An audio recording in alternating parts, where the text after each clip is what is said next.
안녕하세요. 자, 우리 오늘은 이제 재고자산서부터 살펴보겠습니다. 근데 그 질문하신 내용들이 있어서 몇 가지 잠깐 이제 설명을 좀 잠깐 드리고 하겠습니다.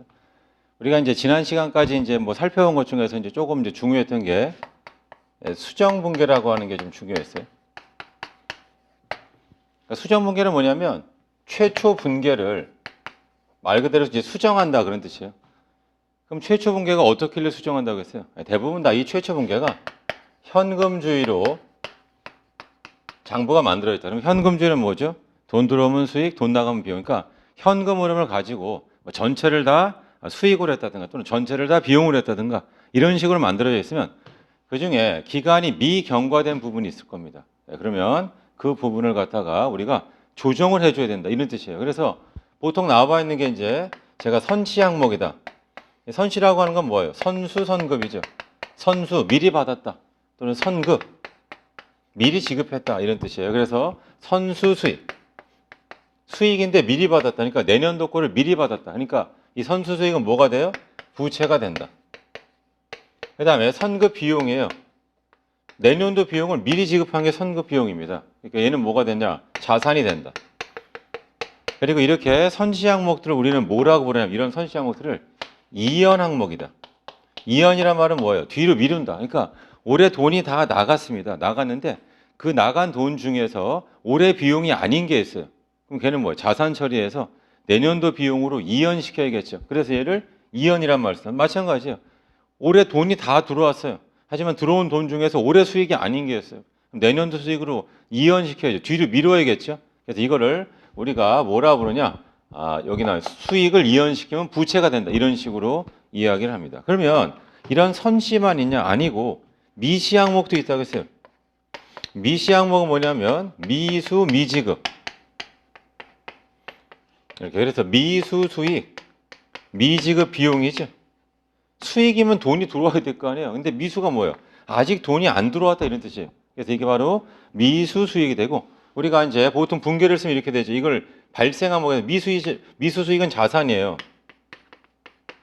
그 다음에 비용인데 아직 지급하지 않았습니다. 이게 바로 뭐냐? 미지급 비용이다. 비용이 발생했는데 아직 지급하지 않을 때 쓰는 거죠. 그래서 기본적으로 여러분들이 이렇게 수정 분계라고 하는 이런 내용들을 좀 잘 기억을 좀 해두시면 되겠습니다. 그리고 이런 걸 또 한번 생각해 보세요. 어제 이제 질문하셨던 내용 중에 이런 게 있습니다. X1년도, X2년도. 근데 이때 7월 1일부터 세를 들어갔어요. 이렇게. 근데 월세를 언제 주냐면 이때 6월 30일 날 예를 들어서 한꺼번에 1,200을 지급한 한 달에 100만 원씩인 거예요.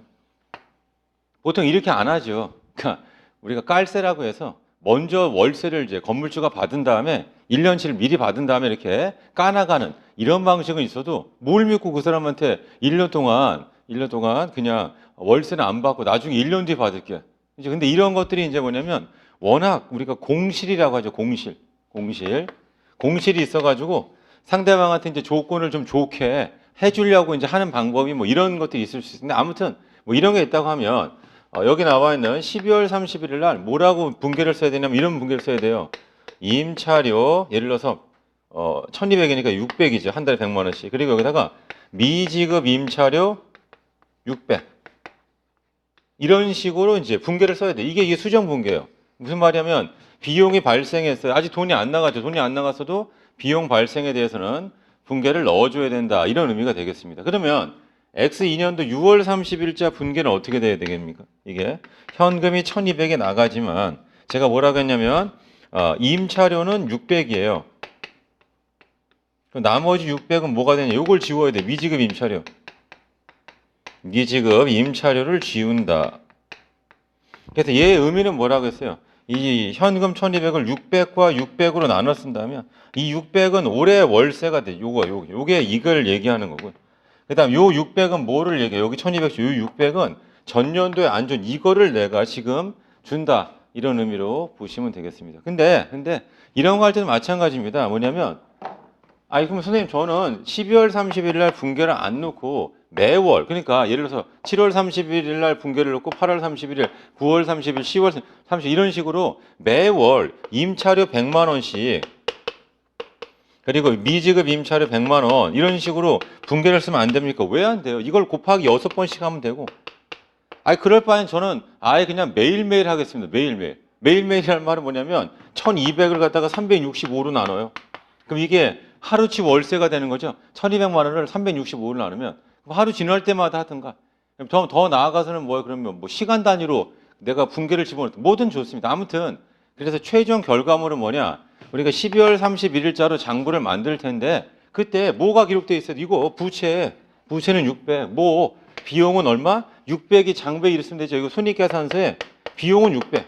그다음에 BS 재무상태표에 부채 600이 기록되어 있으면 어떤 식이란 말은 뭐예요? 매일매일 분계를 넣든 그다음에 6개월치 한 방에 넣든 아무 상관이 없더라 이런 뜻이에요. 그러니까 일 같은 거를 할 때 이제 성향이 이제 두 개 있죠. 뭔가 매일매일 호전하자. 내가 격리 직원인데 매일매일 호전해요. 그러면 매일매일 뭔가 좀 하고 싶어. 그러면 매일매일 넣으세요. 이거를 365로 나눠가지고 이렇게. 근데 그렇지 않다라고 한다면 여러분들 6개월치를 한 방에 하는 거고 우리는 시험을 보잖아요. 시험은 그냥 12월 31일자를 기준으로 이제 물어보는 거예요. 12월 31일자를 기준. 그러니까 한꺼번에 이걸 물어보는 거죠. 그러니까 막 물어보는 게 매월 뭔가 해야 되는 거 아닙니까? 이게 이런 질문이 나올 수 있어요. 근데 해도 되고 안 해도 된다. 그래서 만약에 여기서 보면 12월 30일 분계가 뭐냐면 이거를 지금 원하는 거거든요. 출제자가. 이렇게. 그러니까 이 사람 뭐냐면 6개월 동안 아무것도 안 했다. 그리고 거기에 대전제는 뭐 여기 있죠. 회사가 지금 현금주의를 하고 있다. 현금주의가 뭐야? 돈이 안 나가니까 격리 직원이 뭐야? 분계를 안 넣어놨다. 돈이 안 나갔으니까 월세가 매월 나가면 분계를 집어넣었을 텐데 매월 안 나가니까 분계를 집어넣지 않았다. 뭐 이런 식으로 이제 생각을 하는 겁니다. 그러니까 거기 기본 가정이라는 게 있죠. 출제하는 기본 가정. 이거 회계 시험을 이제 우리 접해야 될 텐데 출제자가 어떤 식으로 문제를 내는 그런 뉘앙스 있잖아요.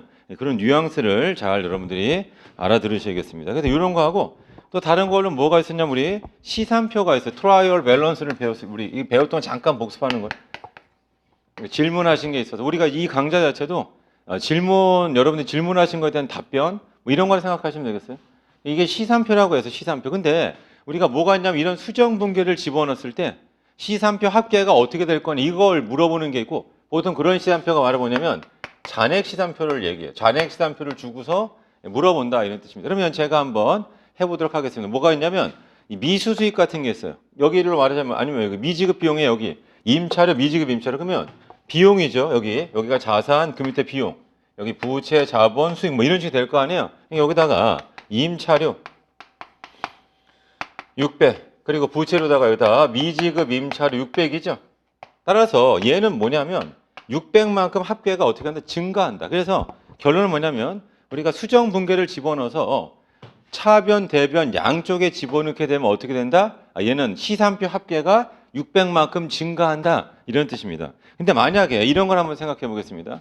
여기 있는 선시 항목에 대해서 한번 생각해요. 선시 항목. 이거 한번 제가 생각해 보겠습니다. 자, 그래서 뭐가 있을 수 있냐면 이제 임대료라든가 이런 것도 있고 또는 이자가 있을 수 있어요. 이렇게 해가지고. 그래서 만약에 여기다 써볼게요. 제가.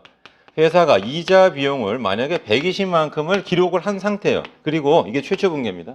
그러니까 돈이 나가면서 이자 비용 120을 기록을 했는데 예를 들어서 올해 이자는 30원이고 90원은 내년도 이자예요. 이렇게 하니까 우리가 돈을 갖다 이렇게 차입한 거예요. 언제 차입했냐면 10월 1일 날 돈을 차입했다 이런 뜻입니다. 그리고 나서 1년치 이자가 얼마냐면 120이에요. 그리고 요거는 언제까지면 9월 30일까지입니다. 이렇게. 그런데 이자를 갖다가 내가 미리 120을 다 준 거예요. 그리고 나서 뭘로 처리했냐면 얘를 다 이자 비용 처리했어요. 그럼 올해 이자는 30원 만에 10, 11, 12 9개월치 내년도 이자가 돼요. 그래서 우리가 어떤 수정 분계를 집어넣어야 되냐면 다음과 같은 수정 분계를 집어넣습니다. 왜냐면 선급 이자 90 그리고 이자 비용 90을 취소해야 돼요. 그러면 이 분계를 이 시산표에 반영시키면 어떻게 되냐면 이자 비용이 90이 줄어드니까 얘가 30으로 바뀌어요. 여기다 뭐가 되냐면 선급 이자가 90이다. 이런 식으로 되죠. 그러면 이 분홍색도 120이고 여기도 120. 그러니까 양쪽에 다 적는 게 아니고 어느 한쪽. 그러니까 차변이라고 하면 차변은 줄면서 차변이 늘죠. 그럼 얘는 시산표 합계에 뭐가 있다? 변화가 없다. 그래서 결론은 뭐냐면 이런 거 우리가 뭐냐면 선시 항목들이라고 하죠. 이연 항목들. 이연 항목. 그러니까 얘네들을 수정 분계를 집어넣으면 시산표 합계에 영향이 있다 없다? 영향이 없다. 대신에 미시 항목 있죠. 여기 나와 있는 거. 그러니까 얘네들은 결론은 뭐냐면 이 항목들은 시산표.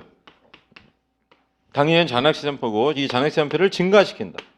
그리고 얘네들은 C3P에서는 뭐가 된다? 불변이 된다. 그러면 요거 말고 또 뭐가 있냐면 우리가 감가상각비를 배워서 감가. 그러면 비용을 이렇게 써요. 여기다 감가상각비 100원이다. 그리고 여기다 뭘 쓰냐면 감가상각 누계액을 씁니다. 마이너스 자산을 이렇게 이런 식으로. 그래서 여러분들이 주의할 거 뭐냐면 이렇게 BS가 있으면요. 만약에 건물 거라면 건물이 1,000원이고 내용연수가 10년이다. 여기다 감가상각 누계액이 100원이죠.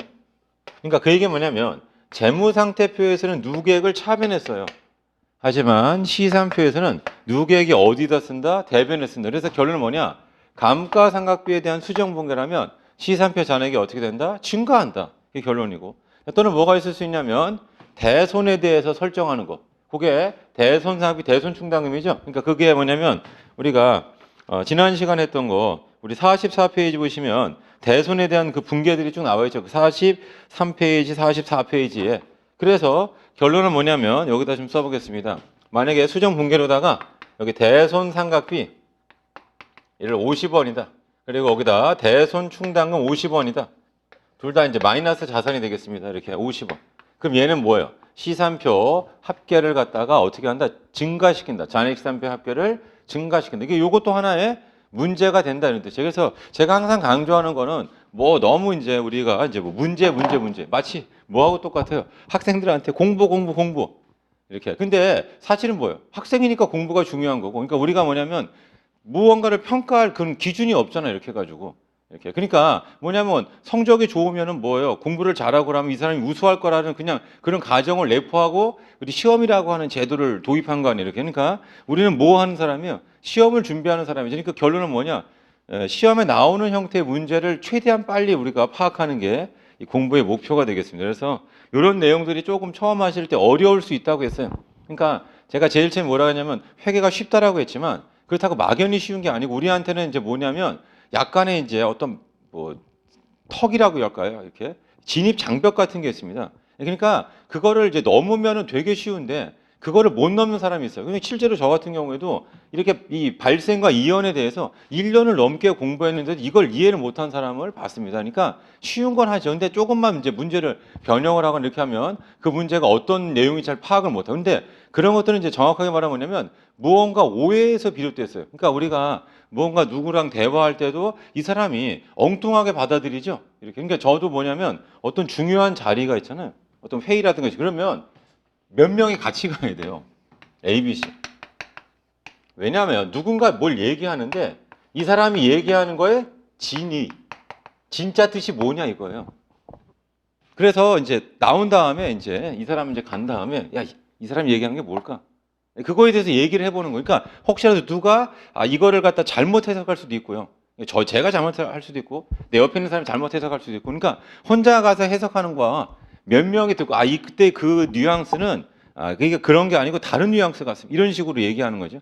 네, 그래서 결론은 이 공부라고 하는 게 뭐냐면 그러한 뉘앙스라고 할까요? 이런 것들을 좀 잘 빨리 받아들이면 회계가 아주 이제 손쉽고 수월한 학문이 되는 거고 그게 안 되면 짜증이 막 급속도로 상승이 되고 제가 맨날 이제 영어에 빗대어서 얘기하잖아요. 이렇게 해가지고 어렸을 때 영어가 중요하다는 건 모두가 다 알고 있잖아요. 이렇게 해가지고 영어에다가 엄청나게 많은 시간을 투입했어요.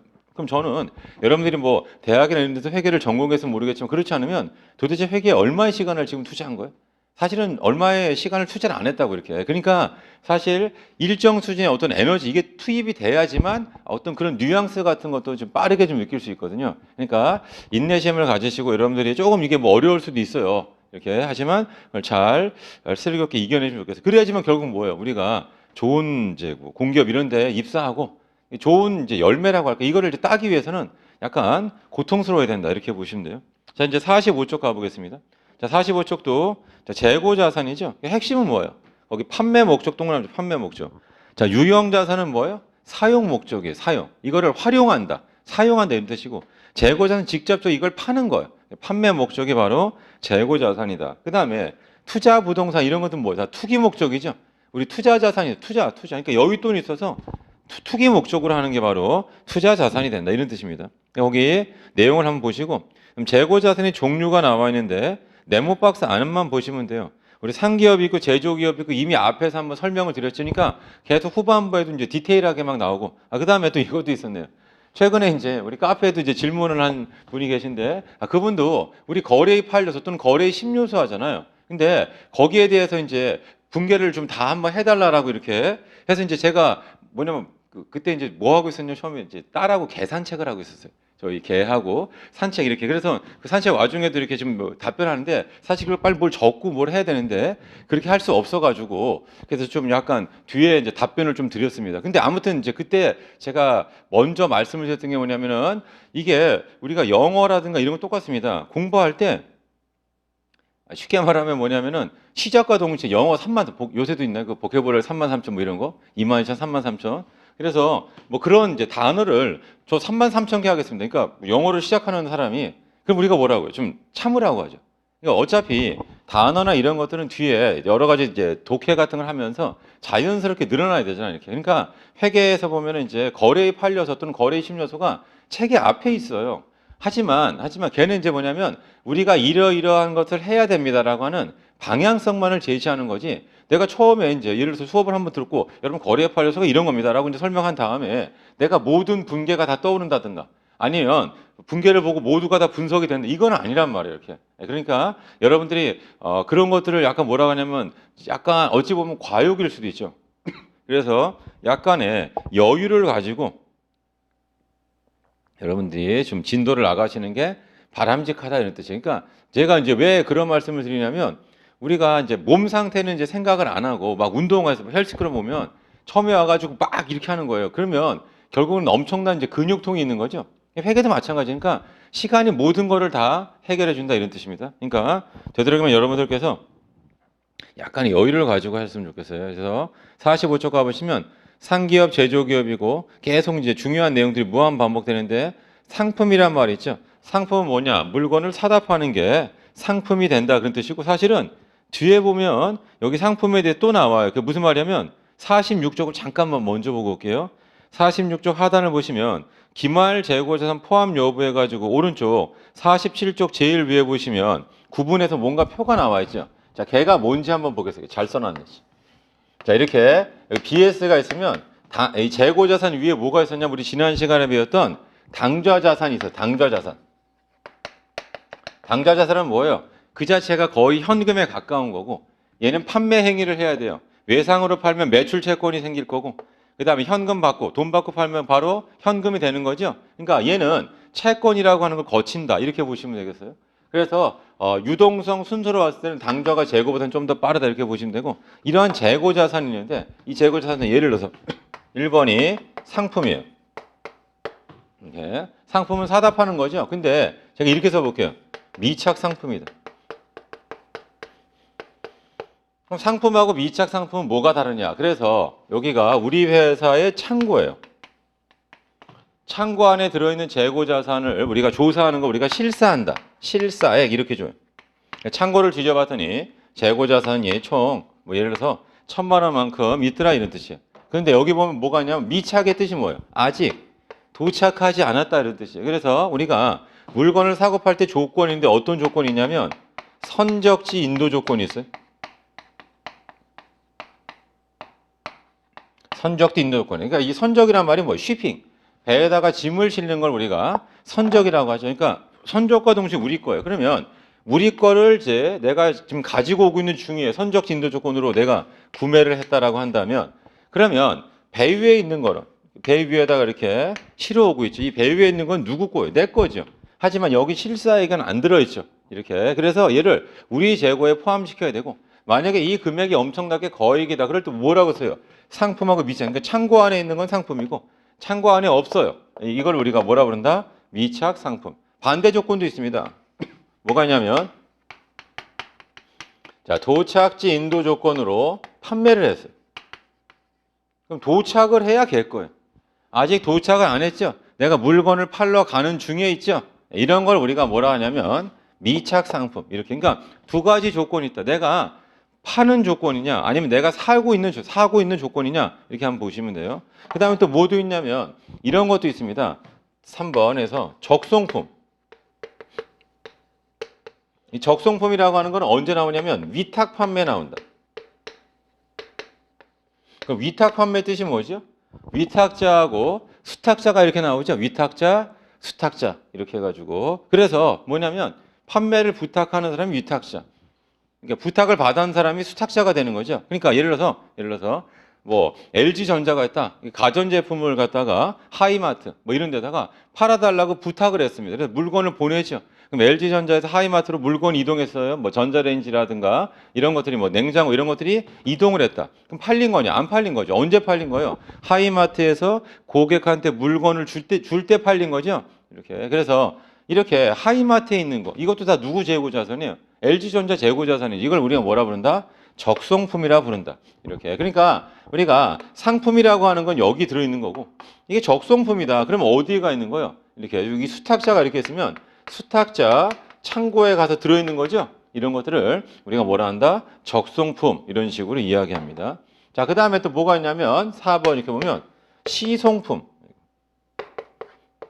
시송품 또는 시용품. 우리가 얘는 시용 판매 나와요. 시용이란 말이 뭡니까? 트라이어. 시험 삼아 사용해 본다 이런 뜻이에요. 시용이란 말은 시험 삼아 사용해 본다. 그러니까 어떤 게 있을 수 있냐면 안마기 같은 게 있어요. 이렇게. 그러면 뭐예요? 안마기를 뭐 설치를 해줘요. 이렇게 사무실 같은 데다가 설치해놓고 직원들 한번 써보라고 해서요. 이렇게 해가지고 직원들의 반응이 나올 거 아니에요. 대단히 반응이 좀 좋더라. 그럼 어떻게 하는 거예요? 이런 이 안마기 같은 거 이런 것들을 갖다가 사겠죠. 이렇게. 그래서 얘는 뭐냐면 매입의사 표시를 받기 전까지는 팔린 게 아니에요. 그러니까 안마기를 갖다 한 열흘 써보세요. 열흘 뒤에 올 테니까 직원들 반응 보시고 살지 말지 결정하세요. 열흘 뒤에 갔습니다. 뭐라고요? 안마기 가져갈까 했더니 냅둬라. 그럼 팔린 거고. 안마기 가져갈까 당장 뛰어가세요. 공간만 차지하고 직원들 별로 안 좋아합니다. 그러면 안 팔린 거고. 그러니까 매입의사를 표시받기 전까지는 얘가 아직 안 팔린 거다. 이게 바로 뭐냐면 시송품이다. 이게 어디에? 창고에 없어요. 이렇게 고객한테 가 있다. 이 물건이 가 있다. 하지만 안 팔린 거니까 우리 재고에 포함되어야 된다. 이런 뜻이. 그러니까 사실은 45페이지를 다시 가보세요. 거기 상품이라고 했지만 이 상품의 상태도 이 창고 안에 있냐 또 창고 밖에 있냐에 따라서 약간 표현 방법이 달라지는데 우리는 항상 뭐냐면 이런 것들이 별로 금액이 안 돼요. 그러면 그냥 다 한꺼번에 상품이라 쓰면 돼요. 이게 크고 좀 중요하더라. 그럴 때는 어떻게 되냐. 얘네들을 좀 구분을 해놓는 게 바람직하다 이런 뜻입니다. 아무튼 거기 여러분들은 상품이란 말 알아두시면 되고 제조기업은 제품, 반제품, 제공품, 원재료, 저장품이 있는데 얘에 대해서는 이미 설명을 드렸습니다. 그래서 그 밑에 봐보세요. 재고자산은 유동자산이죠. 그러니까 나중에 유동비를 어떻게 돼요? 유동부채분의 유동자산 이런 거 유동비율 할 때 필요하고요. 그 다음에 상품, 제품, 원재료 등의 재고자산은 통합해서 재고자산 계정과 표시할 수 있고 그 다음에 뭐냐면 이런 것들을 한꺼번에 이제 묶어서 할 수도 있고 잘게 쪼개서 세분해도 된다 이런 뜻이에요. 자, 가로 2번 보겠습니다. 자, 재고자산의 취득원가 결정인데 가로가 중요해요. 매입가액에다가 매입에 관련된 부대 비용을 더한다. 즉 매입가액에다가 부대 비용을 더한다. 이게 바로 뭐냐? 재고자산 취득원가뿐만 이거는 재고자산뿐만 아니라 다른 모든 자산이 다 들어간다. 그러니까 이게 매입가액에다가 매입에 관련된 부대 비용을 더한다. 매입가액에다가 부대 비용을 더한다. 이런 매입가액에다가 부대 비용, 매입에 관련된 부대 비용을 더한다. 이게 바로 뭐냐? 모든 자산의 취득원가, 모든 자산의 취득원가다. 이렇게 보시면 되겠어요. 자, 그다음 읽어보죠. 자, 재고자산은 원가를 장부금액하는데 미쳐보다. 다만 시가가 원가보다 낮은 경우에 시가를 장부금액하고 이걸 저가법이라고 하죠. 자, 그래서 자, 우리 자산 평가하는 방법을 한번 써볼게요. 이게 자산에 대한 평가 기법인데, 자, 용어가 원가법이 있고요. 그다음에 시가법이 있고. 시가법을 다른 말로 공정가액법 뭐 이런 식으로 얘기해요. 그 다음에 여기 저가법이 있고요. 이게 지금 배울 거예요. 그리고 지분법 이런 것들이 있습니다. 그래서 여러분들한테 이제 강조하고 싶은 게 뭐냐면 자, 이 원가법이라고 하는 걸 다른 말로 뭐냐면 이게 역사적 원가주의예요. 역사적 원가를 우리가 다른 말로 뭐라 불러요? 얘를 취득 원가라 부르죠. 얘는 취득 원가주의다. 그리고 얘는 어디서 나오냐면 계속기업의 가정에서 파생됐다. 그럼 여러분 계속기업의 가정이 뭐예요? 회사는 쭉 계속 가는 거죠. 정리할 목적이 아니에요. 이렇게. 그러니까 굳이 평가할 이유가 없으니까 내가 자동차를 샀는데 이 자동차를 계속 쓸 거예요. 그럼 이 차값이 얼마인지에 대해 그 시세가 얼마인지 중고차 시세가 얼마인지 알 필요가 있다 없다 전혀 없다 이런 뜻이에요. 그렇죠. 그래서 기본적으로 자산은 평가하지 않는다. 근데 일부 자산 중에는 시가라고 하는 게 뭐예요? 마켓 밸류라고 했죠. 예를 들어서 얘는 상장 주식 같은 경우에요.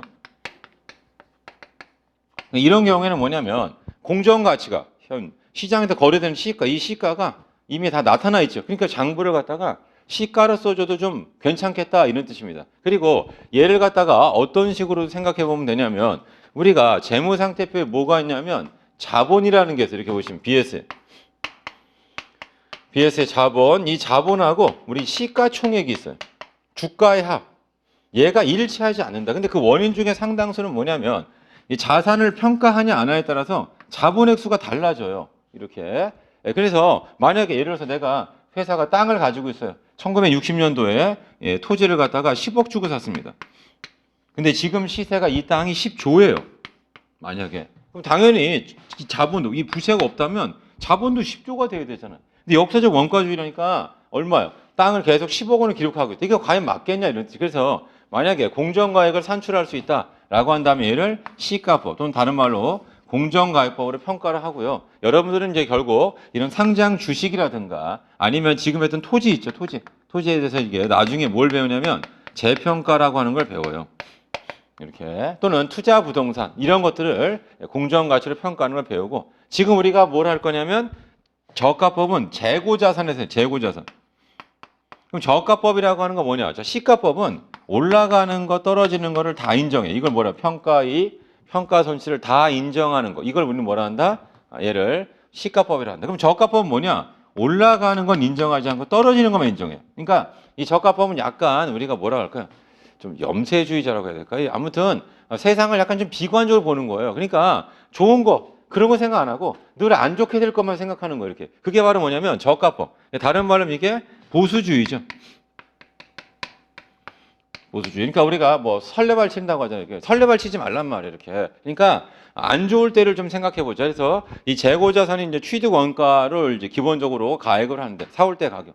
이게 만약에 팔 때 사올 때보다 값이 더 떨어질 것 같다. 그러니까 무슨 말이냐면 내가 100원 주고 사서 100원이 취득 원가예요. 근데 만약에 팔 때 120원을 팔 것 같다면 그냥 100원으로 하시면 되는데 팔면 70원 받을 걸로 예상돼. 우리가 미치고 판다고 할 때 미치고 파는 그 개념이 되겠습니다. 그러면 장부를 재고자산 뭘로 한다? 이렇게 70원으로 기록해야 되겠어요. 이걸 우리는 뭐라 한다? 저가법이라. 저가. 그래서 결론은 뭐냐? 이런 재고자산은 저가법을 한다. 저가법. 그러니까 기본적으로는 취득 원가로 해요. 근데 취득 원가보다 가액이 떨어지잖아요. 그럼 떨어진 거를 우리가 재무상태표 가액으로 해야 된다. 이런 뜻이죠. 그래서 거기 문장을 보겠습니다.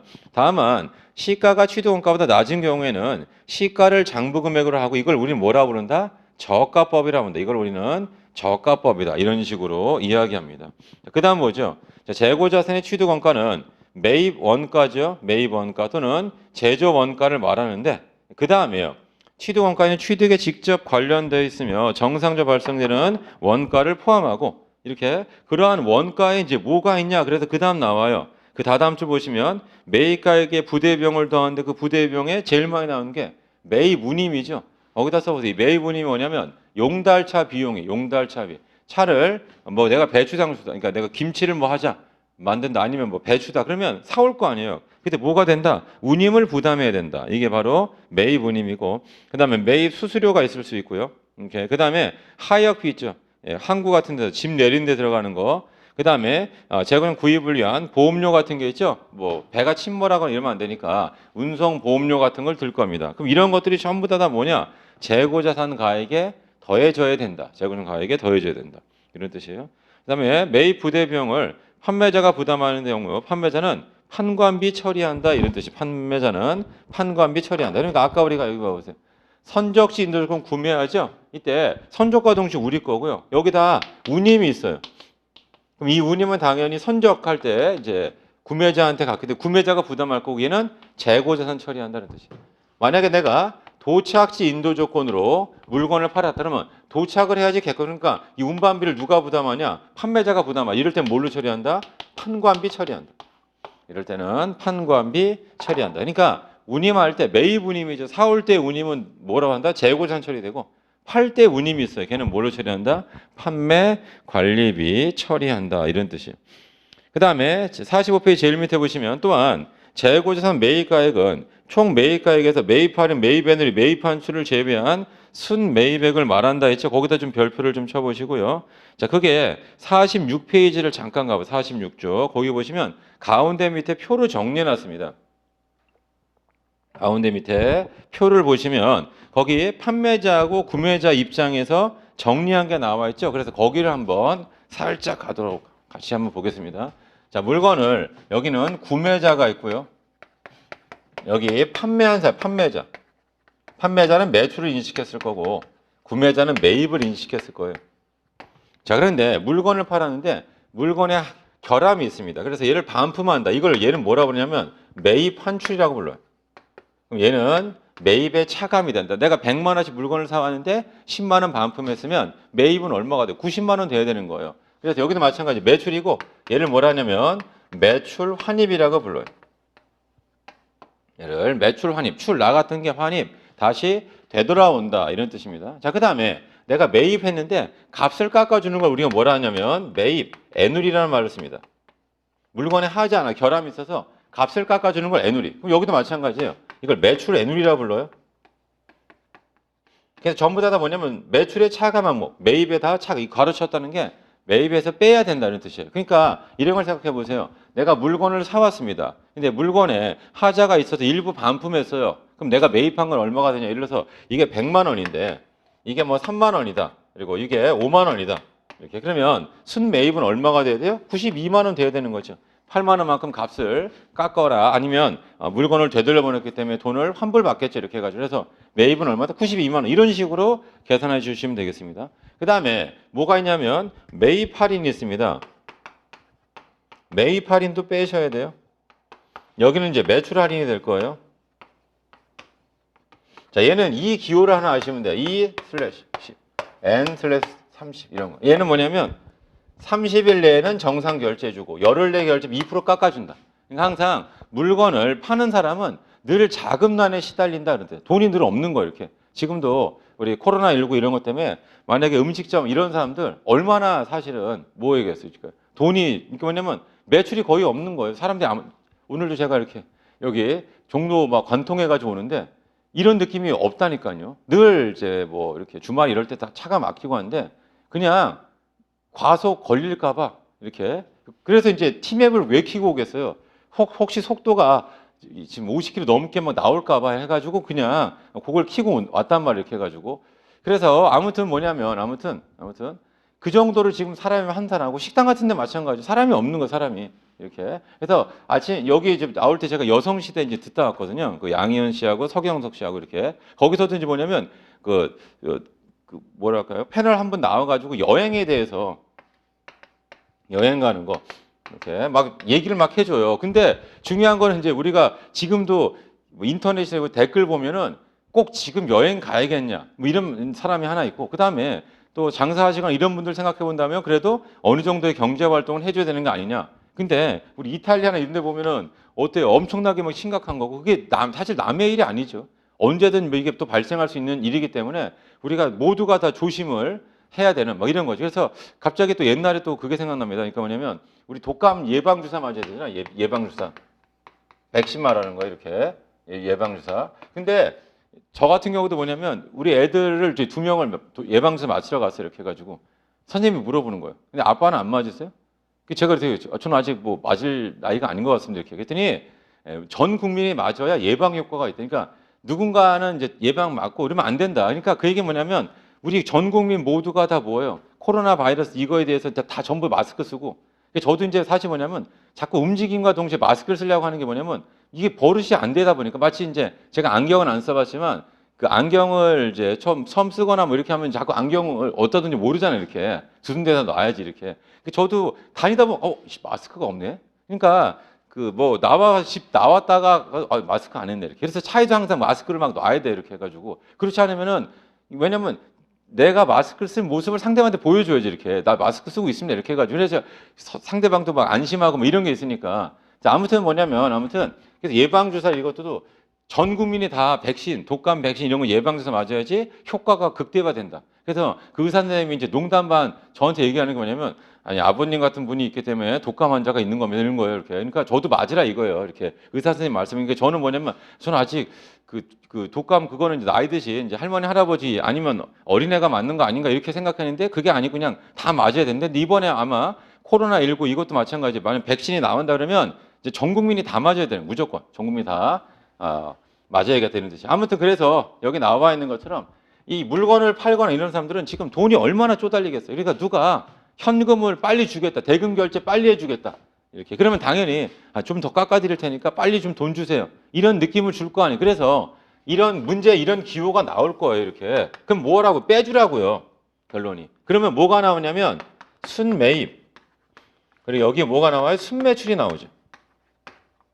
이렇게. 그러면 여러분들이 아셔야 될 게 뭐냐면 아니 우리는 왜 순매출을 왜 구합니까? 그러면 손익계산도 1번 그 매출이 순매출이에요. 그러니까 그 얘기 뭐냐면 얘네들이 비용이 아니에요. 그 뭐예요? 얘네들은 수익 차감이에요.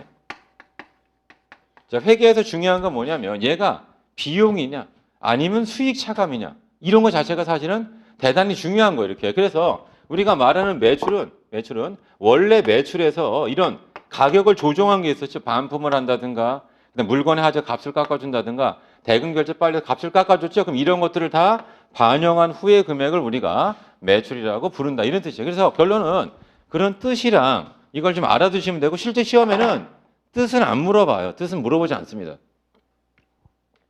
여러분들이 그냥 알아들으시면 돼요. 매입 엔드리 매입한 출 매입할이 있으면 다 차감을 하라 이런 뜻이에요. 보고 있으면 다 차감할. 그리고 하나 더 적어보면 뭐냐면 이 매입에 있어서는 운임이 있어요. 운임. 매입 운임은 가산하란 말이에요. 판매자도 운임을 부담하죠. 너는요 판관비 처리한다고요. 이 매입이 쉽게 말하면 재고자산 생각하시면 돼요. 항상 물어봐서 매입은 비용인가요? 비용은 매출원가. 뒤에 배우겠지만 매출원가. 자산인가? 자산은 상품이라고요. 이렇게. 그래서 매입이라고 하는 것은 기본적으로 상품이라고 생각하시면 되고 이게 팔려 나가면 어떻게 된다? 매출원가 비용 처리되고 안 팔릴 경우는 매입이라고 안 하고 재무상태표는 상품이라고 공시한다. 그러니까 우리가 항상 생각을 해야 될 게 이런 거예요. 여기다 좀 한번 해보겠습니다. 여기 이게 BS죠? 최종 장부에 들어있는 명칭은 상품이에요. 이렇게. 근데 여기 트라이얼 밸런스가 있죠? 트라이얼 밸런스. 여기에는 두 가지가 등장해요. 상품이라고 하는 개정 과목도 있고 매입이라고 하는 개정 과목도 있어요. 이렇게가 뒤에 나올 겁니다. 이렇게. 그래서 결국 뭐냐면 이거는 전년도에 사온 거고요. 이거는 올해 사온 거. 이거를 좀 구분해서 표시하는 거예요. 전년도에 사온 거, 이거 올해 사온 거다 이런 뜻이에요. 올해 매입했다. 그러니까 여기는 사실 뭐가 단기 매입이란 말이 생략되어 있는 거죠. 이렇게. 근데 이거는 뭐냐면 최종 장부가 아니잖아요. 시산표니까. 최종 장부에는 어떻게 돼요? 그래서 팔린 거는 매출원가로 가야 되고 안 팔린 거는 뭘로 간다? 얘는 기말 상품으로 가야 된다. 이게 결론이 되겠습니다. 그래서 항상 결과 위주로 좀 잘 여러분들이 생각을 해두시면 되겠어요. 그래서 다시 어디 하면 45쪽 가보세요. 45쪽 가보시면 별 내용이 아니에요. 제일 밑에 보면 자 우리는 물건을 사와요. 내 상품을 내가 사온다. 이렇게. 그러면 예를 들어서 마스크 사온다 생각해 보세요. 뭐 중국에서 뭐 수입한다. 뭐 아니면 뭐 다른 나라에서 뭐 미국에서 뭐 수입한다. 배로 이렇게 실어오거나 뭐 급하면 뭐 비행기로 실어와야 될 거 아니에요. 운임이 발생한다. 이런 뜻입니다. 이런 것들을 전부 다 뭐예요? 재고자산 원가에 더해줘야 된다. 재고자산 원가에 더해줘야 된다. 이런 뜻입니다.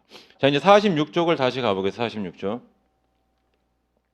자 거기 보시면 세 번째 줄을 잠깐 보겠습니다. 제품, 반제품, 제공품 등 자가 제조하는 재고자산 취득원가는 제조 원가로 하는 거죠. 그러니까 매입가액은 내가 사오는 거예요. 나는 뭐냐면 이마트 하고 있다.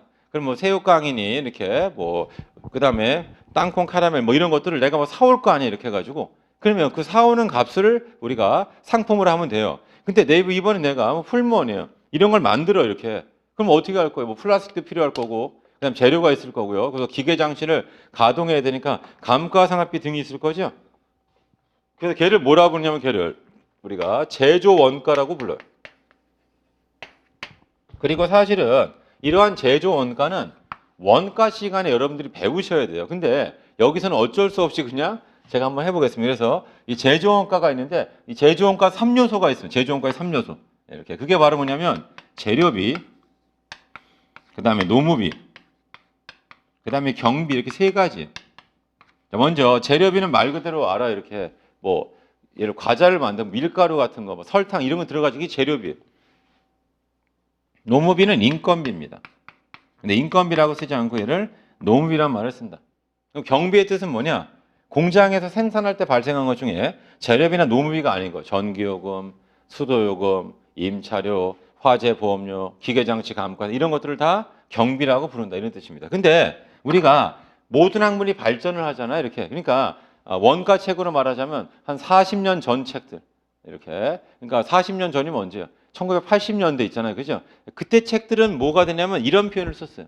근데 여기다가 추적 가능성의 개념을 좀 더 붙여가지고 얘를 지금은 이렇게 쓴다고요. 재료비라고 안 하고 직접 재료비란 말을 쓴다. 노무비라고 안 하고 얘를 직접 노무비라고 표현합니다. 노무비 중에 추적할 수 있는 거. 그럼 나머지 다가 뭐냐면 간접 재료비, 간접 노무비 그리고 경비를 다 합쳐서 뭐라 부르냐면 얘를 제조 간접비라는 말을 불러요. 그래서 사실은 요 용어를 좀 여러분들이 알아두시면 좋아요. 그리고 얘에 대해서도 이제 어떻게 하냐면 약자로 쓴다. 약자가 뭐냐면 이런 거예요. 직접 재료비가 직접이 영어로 하면 다이렉트가 되고 재료비가 머티리얼이니까 얘를 약자로 DM. 그리고 이거는 이제 원가 시간에 배우고 여러분들 이제 시험 할 때 원가까지 보는 분이라면 당연히 알아야 되고 원가를 안 하는 사람이라 하더라도 용어를 기본적인 건 좀 알아두시면 좋아요. 그래서 네이버 같은 데다가 거기 뭐 지식인 이런 데다 직접 재료비 치면 나와요. 다이렉트 머티리얼. 자, 직접 노비는 다이렉트 레이버 코스트에서 이제 DL 이렇게 나오고 제조 간접비가 있는데 이 제조 간접비는 이게 매뉴팩처링 그리고 뭘로 하냐면 이런 말 씁니다. 오버헤드란 말을 써요. 오버헤드의 뜻이 뭐예요? 머리 위에. 그래서 이걸 줄여서 OH란 말을 씁니다. 얘를 줄여서 OH 이렇게. 그래서 공장에 가보면 내 머리 위에 뭐가 있어? 기계장치가 있고 조명시설 등이 있죠. 이런 것들은 전부 다 내 머리 위에서 발생하는 비용이다 해서 얘를 뭐라 불러요? 제조간접비. 아무튼 여러분들 공장을 생각하시면서 이런 것들이 다 뭐가 된다? 제조원가가 되는데 그 다음을 하려고 하는 거예요 지금. 이렇게. 이 제조원가는 여기 제조간접비는 둘로 나누는데 그게 바로 뭐냐면 변동 제조간접비가 있고 고정 제조간접비가 있어요. 영어로 이제 변동이 베리어블이니까 얘를 뭐라고 부르냐면 VOH란 말을 씁니다. 그다음 고정 제조간접비는 FOH 이런 말을 써요. 이렇게. 그래서 결론은 뭐냐면 원가할 때 DM, DL, VOH, FOH까지 다 하는 거를 우리가 전부 원가 계산 이렇게 얘기하고요. 그 다음에 변동비, 여기가 변동비인데 DM과 DL도 변동비, 그래서 이 세 가지만 하는 거. 이걸 우리가 변동원가 계산 이렇게 얘기해요. 그러면 우리의 이 원가는 어떤 원가냐면 전부 원가예요. 그래서 결론은 뭐냐면 FOH도 들어가야 돼. 그래서 거기 이제 말로 하는 것 때문에, 그러니까 항상 이제 뭐를 강조하냐면 말로 하는 게 쉬워요? 어려워요? 말로 하는 게 더 어려워요. 계산 문제가 더 쉬워요. 왜냐하면 말로 하는 것 중에서는 이제 일단 기본적으로 시험에 이제 즐겨 나오는 문장을 내면 좋지만 그렇지 않을 가능성도 많단 말이에요. 이렇게. 그리고 또 뭐냐면 지식의 범위에 있어서도 지금 하는 이 내용이 과연 회계 원리 아니에요. 라고 했을 때 전통적으로 대한민국에서는 회계 원리 시간에 이런 얘기를 잘 안 해요. 이렇게. 근데 다른 걸로 생각해 보면 뭐냐면 이런 겁니다. 아니 우리 제조기업의 재무제표, 그러니까 회계원리라는 게 결국 뭐냐면 재무제표 한번 이해해보자가 이제 회계원리의 목표란 말이에요. 그러면 그 재무제표가 꼭 우리가 상기업까지만 할 이유는 없잖아요. 왜 너는 제조기업의 재무제표는 왜 볼 줄 모르냐 이렇게 얘기할 수도 있죠. 그러니까 여기 나와 있는 것처럼 기본적인 거. 그러니까 우리 교수님이나 이런 사람들은 이건 당연히 국민 상시에 생각하는 거예요. 그러면 우리가 지난번에도 뭐 했냐면 감사 의견 같은 것도 제가 막 말씀드렸어요. 그건 회계 감사죠, 과목이. 근데 시험 문제는 막 내요. 그러니까 그 얘기 무슨 말이냐면은 우리가 이런 거 있잖아요. 이렇게 경영자가 그러니까 재무제표 작성 책임이 누구한테 있냐? 감사인한테 있냐? 아니면 당연히 경영자한테 있다 이럴 때 그런 내용들 하는데 기본적으로 회계 감사가 뭐냐 이런 것들은 사실은 회계 감사라는 과목이 따로 있잖아요. 하지만 뭐라고 했어요? 회계학 회계를 제일 처음 배우면서 회계는 뭐야? 정보 전달. 그리고 재무제표 누가 만들어? 경영자가. 자기 장부를 지가 만드니까 어떻게 해요? 충분히 속일 수 있는 거죠. 지금도 우리가 맨날 투자 사기가 많잖아요. 투자 사기. 여러분들도 나중에 가서 내가 돈 좀 있다. 돈 있다고 얘기하면 안 돼요. 그럼 자꾸 이 투자를 권유하는 사람 다 사기꾼들이죠. 뭐라고 했어요? 이게 돈 되는 거면 자기가 투자하지. 절대로 다른 사람한테 알려주지 않아요. 그러니까 누군가한테 이거 해보시면 돈 됩니다. 이렇게 얘기하잖아요. 다 사기꾼이죠, 사실은. 그러니까 다는 아니겠지만 일단 기본적으로 마음에는 뭐예요?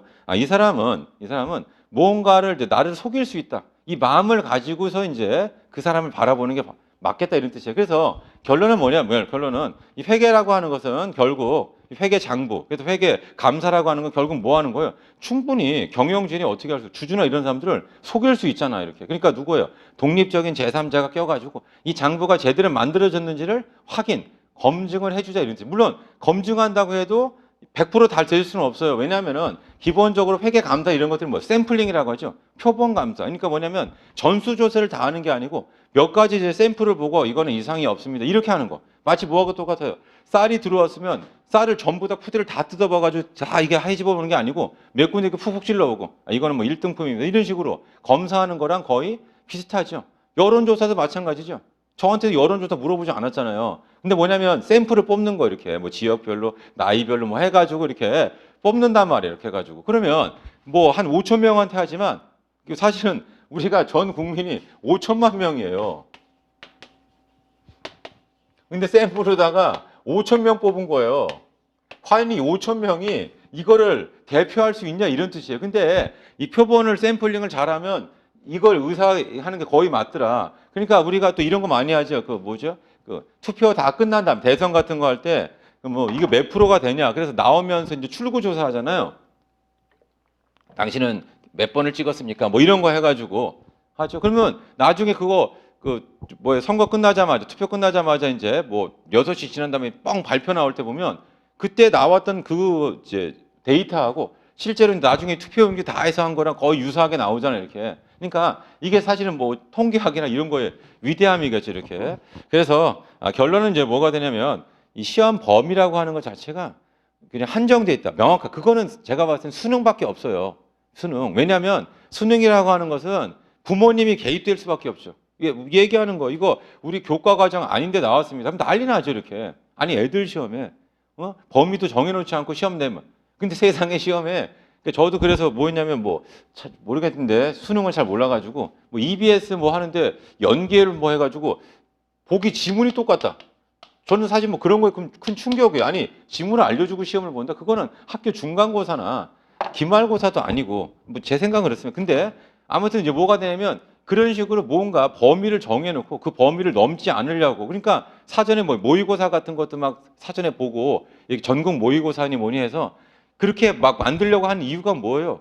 그 변별력 같은 걸 최대한 높이고 교과에 충실하게 이제 문제를 내기 위함이죠. 근데 나머지는 다 뭐냐면 그냥 노골적으로 떨어뜨리려고 하는 시험이죠. 그러니까 출제자가 어떤 의도, 어떤 생각을 가지고 그냥 문제를 내냐에 따라서 문제의 범위는 막 들쭉날쭉 막 이렇게 움직인다라고 보시면 딱 맞겠습니다. 그래서 가능하면 여러분들이 이제 뭐냐면 조금씩 공부를 조금씩 더 한다 이런 마음을 가지고 이렇게 해야지만 그럼 시험장 가서 상당히 좀 여유롭게 문제를 풀 수 있어요. 이렇게. 자, 그래서 이제 46쪽 가보겠습니다. 46쪽. 그래서 결론은 이제 뭘 말하고 싶은 거냐면 거기 세 번째 줄, 네 번째 줄 봐보세요. 이렇게. 그래서 우리가 제조기업이라고 하면은 재고자산의 제품이 있죠. 걔는 완성품이 있습니다. 제공품은 미완성품 이런 것들이 있어요. 근데 그거 말고 뭐가 있냐면 이런 게 나와요. 자, 제조원가는 보고기간 말까지 제조 과정에서 발생한 직접 재료원까지 그게 직접 재료비예요. DM. 자, 써보세요. 직접 노무원까지요. 그거 말고 뭐도 있어요.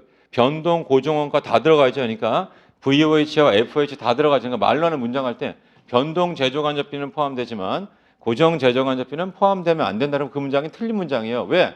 우리는 전부 원가. 그러니까 DM, DL, VOH, FOH 이걸 전부 다를 다 우리 포함하는 거를 원가 개념으로 본다는 뜻이고 그 개념이 이런 거예요. 거기 FOH가 이렇게 나와 있잖아요. 그럼 FOH 고정 제조간접비가 뭐 이게 임차료, 임차료. 월세. 그러니까 월세도 다 뭐예요? 원가가 된다. 월세도 다 원가가 된다. 이런 뜻이에요. 그러니까 우리가 맨날 커피 같은 거 어디서 이제 커피 막 마시고 할 때 나이 드신 분이 항상 얘기해요. 이거 커피 원가가 얼마인데. 근데 늘 말씀드리지만 그분이 얘기한 건 재료비만 얘기한 거예요. 커피를 거기 만들어서 주는 사람 있잖아요. 이렇게 그 사람 인건비. 그것도 다 커피 원가예요. 깜깜하면 안 되잖아요. 조명 비추는 거 다 뭐예요? 커피 원가. 커피 한 잔에 원가에 그게 다 들어가지고 월세도 마찬가지고 수도요금도 마찬가지예요. 이렇게 해가지고. 그래서 실제로는 뭐냐면 제품 원가의 범위를 정하는 것 자체도 대단히 중요한 일이 되겠습니다. 자, 아무튼 우리 46페이지 보시면 그게 꼭 참고사항이 아니고 사실 그게 별표사항이에요. 매입 애누리 매입 환출이죠. 그리고 판매자는 매출 애누리 매출 할인. 이게 동시 상황이 된다. 이런 뜻이고 매입 할인 그리고 매출 할인에서 우리는 뭘 구한다? 순매입이나 순매출을 구해야 된다. 이런 뜻이고 이게 되게 중요해요. 그 네모 박스 잘 기억해. 뜻이 중요한 게 아니에요. 사실은. 그러니까 물건을 팔았는데 물건의 하자에 값을 깎아준다. 애누리. 반품했다. 그럼 뭐 매입 환출 이렇게 되는 거예요. 또는 매출 환입 이렇게 되는 거고. 그다음에 대금 결제를 빨리 해서 값을 깎아줬다. 그럼 매입 할인 또는 매출 할인이라는 말을 쓰죠. 뜻을 반드시 알아두시고 거기다 좀 써보세요. 이게 세법 시간에 배울 때는 뭐라고 하냐면 그게 마이너스 세금 계산서라 이런 말을 써요. 그러니까 우리가 인도 기준이니까 물건을 건네주게 되면 뭘 잡아요? 매출에 관한 수익을 잡는 거죠. 세금에서 끊어야 된다는 뜻이에요. 물건을 되돌려 받았으면 그럼 뭐 해야 돼요? 마이너스 세금 계산서를 끊어줘야 된다. 이런 뜻이에요. 마이너스 세금 계산서를 끊어줘야 된다. 이런 뜻. 자, 그럼 밑에 가로 3번 기말 재고 자산 포함 여부를 결정해 보자. 이건 아까 봤었는데 이제 47쪽 가보세요. 47쪽. 자, 거기 보시면 운송 중인 재고 자산 나오죠. 두 가지가 있어요. 선적지 인도 조건, 도착지 인도 조건. 거기 인도 기준이란 말은 뭐예요? 판매 기준이에요. 선적지 판매. 도착지 판매 기준이죠. 선적지 판매 기준. 그 인도란 말이 그런 뜻이고 다른 말로 하면 이게 우리 발생주의라는 말이죠. 발생주의. 현금주의가 아니고 발생주의가 돼야 된다. 그래서 어제도 이제 뭐 선수금 같은 거 그런 걸 좀 물어본 분이 있어서 선수금. 그래서 뭐냐면 내가 물건도 주기 전에 돈을 먼저 받으면 현금이 들어와요. 그리고 여기다 과연 매출을 쓸 수 있냐? 물건을 줘야지만 매출을 잡을 수 있단 말이에요. 이렇게 해가지고. 그러니까 물건 안 줬으니까 여기다 뭘 써요? 선수금이라는 부채. 나중에 물건을 건네줍니다. 그러면 매출을 잡으셔야 되고 내가 건네줬기 이 선수금은 물건을 줘야 될 의무를 얘기하자. 의무가 없어져야 되죠. 선수금이 지워진다. 그래서 이런 분계 의미 같은 거를 조금 여러분들이 생각해 두는 게 좋겠습니다. 그럼 어느 날 그리고 또 뭐냐면 어느 날 갑자기 모든 궁금증이 쫙 해결될 때가 있어요. 이렇게.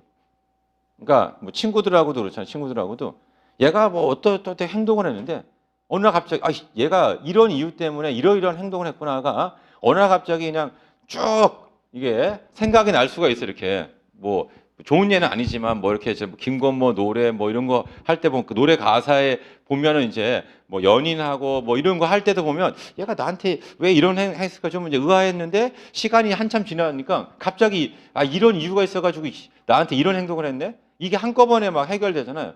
회계도 똑같습니다. 회계도 일정 수준의 이제 에너지를 집어넣고 계속 이제 고민을 하다 보면 이제 해결이 안 됐던 것들이 한꺼번에 이제 해결될 수가 있고요. 제가 인내심 이야기하는 게 뭐라고 했어요?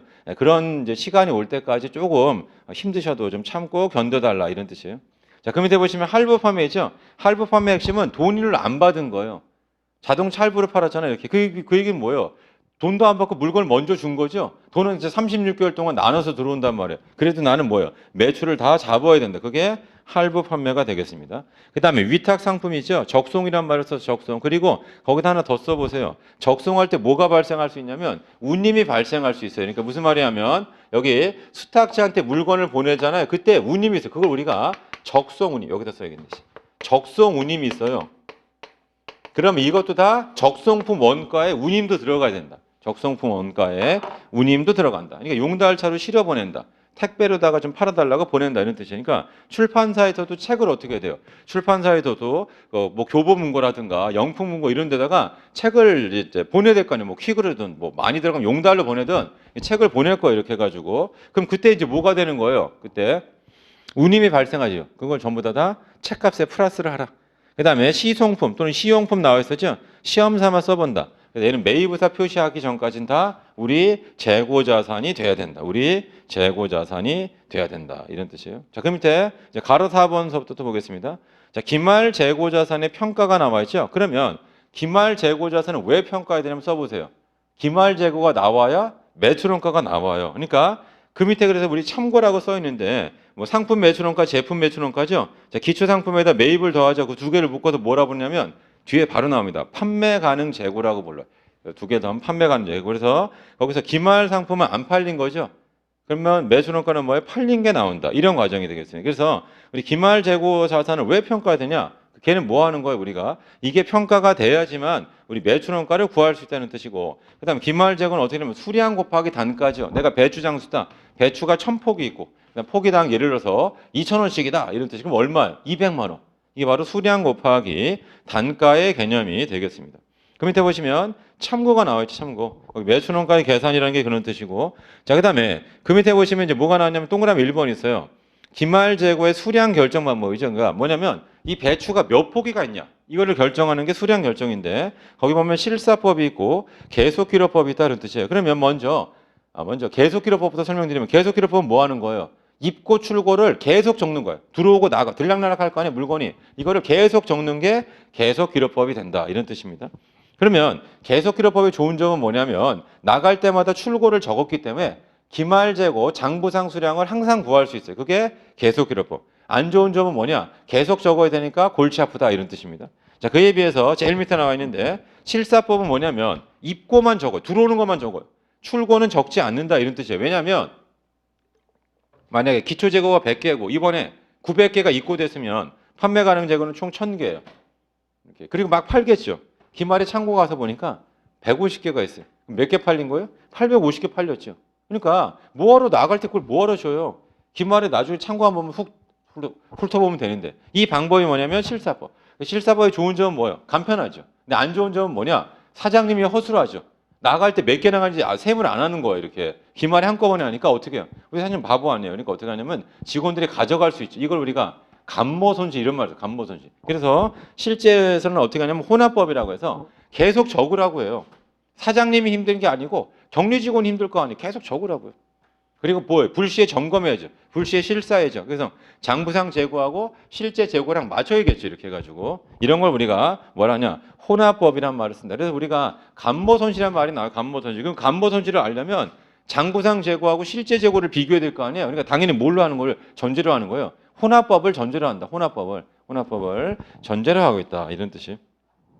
47쪽 제일 밑에 보겠습니다. 자, 실지재고조사법이죠. 자, 걔는 뭐냐면 걔는 제일 밑에 봐보세요. 입고, 그러니까 출고는 기록하지 않고 입고만 기록하죠. 물건 들어오는 건 당연히 적어야 돼요. 물건 나갈 때 적지 않고 기말에 창고를 뒤져서 한꺼번에 구하는 거. 이 방법이 실사법이 된다. 이런 뜻이고. 자, 다음 페이지 가보겠습니다. 이거 어렵지 않아요, 여러분. 다음 페이지 보시면 계속기록법의 핵심은 뭐냐? 입고 출고를 다 적으라고. 그러면 얘 좋은 점은 뭐예요? 장부상 기말재고를 구할 수 있어요. 장부상 기말재고 구할 수 있다. 그럼 걔랑 뭐랑 비교할 거예요? 실제 재고랑 비교하란 말이에요. 실제 재고랑 비교하라 이런 뜻이에요. 실제 재고랑 비교하라. 됐죠? 이렇게. 자, 그래서 혼합법을 이제 보통 많이 쓰고 그 밑에 감모손실이죠. 감모손실. 거기까지만 하고 잠깐 쉬었다 하겠습니다. 자, 감모손실은 크게 써보세요. 수량부죠. 수량부죠. 그러니까 재고 자산이 없어진 거죠. 없어진 이유는 여러 가지가 있어요. 도난이 있을 수도 있고 화재가 있을 수도 있고 여러 가지 이유로다가 수량이 안 맞는다 이런 뜻이고, 실제로 이제 회사 같은 데 가보면 생각해 보세요. 그냥 우리가 뭐 예를 들어 과자 만들어요. 배고프면 어떻게 돼? 과자를 먹을 수 있어요. 원래 그러면 안 되지. 왜냐하면 그러다가 뭐가 이물질 들어갈 수 있고 하니. 그러니까 실제로도 보면 어떤 사고 같은 게 막 발생하잖아요. 뭐 장갑 같은 게 뭐 어디서 뭐 나오기도 하고 뭐 이게 이런 게, 그게 왜 그러냐면 분명히 이제 통제를 하지만 그게 100%잘 되는 게 아니고, 또는 만들어진 물건이 퇴근할 때 그냥 과자 한 봉지 들고 퇴근하는 걸 그럴 수 있잖아요. 이렇게. 그러니까 그게 실제로 만드는 거하고 그다음에 실제 재고하고 안 맞는 거죠. 이렇게 창고에 있는 거하고 실제 우리가 만든 거 또는 사온 거하고 안 맞을 수 있다. 그러니까 이마트다. 불 다 껐어 이렇게. 그리고 퇴근할 때 뭐예요? 새우깡 하나 먹으면서 퇴근해야지. 뭐 이럴 수 있잖아요. 이렇게 해가지고 빵 하나 이제 먹으면서 퇴근해야지. 이렇게 해가지고 과일이나 내가 이제 가면서 뭐 한라봉 하나 까먹으면서 갈까? 이렇게 할 수 있죠. 그러니까 이게 바로 뭐냐면 감모손실이다. 감모. 그래서 실제로 옛날에는 이 감모손실이 엄청나게 중요했는데 요즘엔 뭐예요? 우리 여기도 있죠. 여기 CCTV 같은 거 이런 게 있으니까 어떻게 됩니까? 통제가 잘 되는 거죠. 이렇게 통제가 언제든 한번 CCTV 쭉 훑어보면 직원들 동태 이게 수상한 놈들이 있나 없나 이런 것들을 다 찾아낼 수가 있으니까 감모손실이 옛날보다는 조금 이제 발생률이 좀 낮아졌다. 옛날에는 이 감모손실이 엄청나게 이제 비일비재했던 그런 일들이고, 그걸 또 이제 우리가 마치 뭐와 똑같냐면 과일을 우리가 서리한다고 하죠. 과수원 같은. 지금은 이제 큰일 날 일이지만 옛날에는 뭐 가다 말고 뭐 하는 거예요? 과일 막 따먹고 이 과일이 있으니까 시골 인심이 왜 이러냐 그러면서 본인이 막 따먹어. 그 절대 따먹으면 안 되는데. 밤 같은 것도 함부로 주우면 안 되죠. 여기 밤나무 밭이 누군가의 밭이니까 그 밑에 있는 밤을 주우면 안 돼요. 이렇게 해가지고. 그러니까 가끔 가다 산에 보면 밤을 줍지 말라고 얘기해요.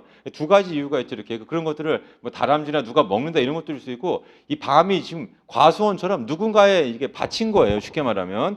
자, 아무튼 그래서 거기 나와 있는 간모 손실인데 얘는 두 가지가 있습니다. 그게 뭐냐면 그 표만 보세요. 팁에 정상 간모 손실이 있고 비정상 간모 손실이 있다. 그래서 결론은 뭐냐면 정상 간모 손실은 이게 없어지는 거를 피할 수가 없는 거예요. 이렇게. 그러니까 음식점에서도 간을 봐야 될 거 아니에요. 좀 일부는 먹어야 돼. 이렇게 해가지고 이런 것들이 바로 정상 간모 손실이고 얘는 매출원가에 들어간다.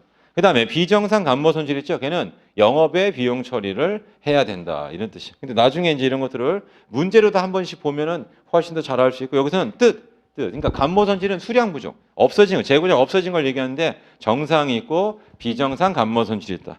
일단은 그 정도 보겠습니다. 잠깐 쉬었다가 동그라미 2번 단가 산정이죠. 거기서부터 보겠습니다. 잠깐만 쉬었다 하겠습니다.